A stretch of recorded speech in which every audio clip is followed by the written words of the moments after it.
இந்தி திணிப்பை நடுவண் அரசு கைவிட வேண்டும் என்பது உட்பட 27 தீர்மானங்கள் மதுரையில் நடைபெற்ற திமுக பொதுக்குழுவில் நிறைவேற்றம்.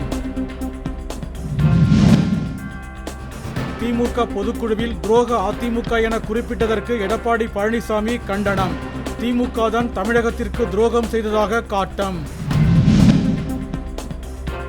2026 சட்டப்பேரவை தேர்தலில் பாமக இடம்பெறும் கூட்டணிதான் தமிழகத்தில் ஆட்சி அமைக்கும்.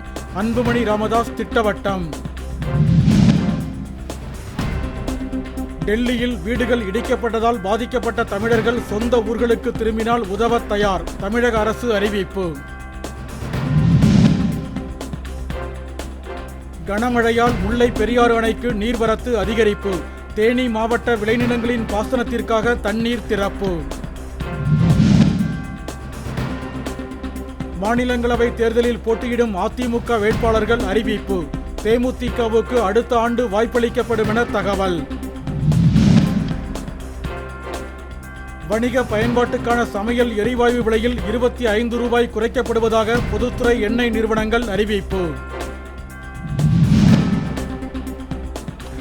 தங்க நகை கடனுக்கு கட்டுப்பாடுகளை முழுவதுமாக நீக்கக் கோரி கும்பகோணம் அருகே விவசாயிகள் சங்கத்தினர் போராட்டம். தென்காசி மாவட்டம் பாவூர் சத்திரம் அருகே வீடு புகுந்து உமா என்ற பெண் கழுத்தறுத்து கொலை. காவல்துறையினர் தீவிர விசாரணை.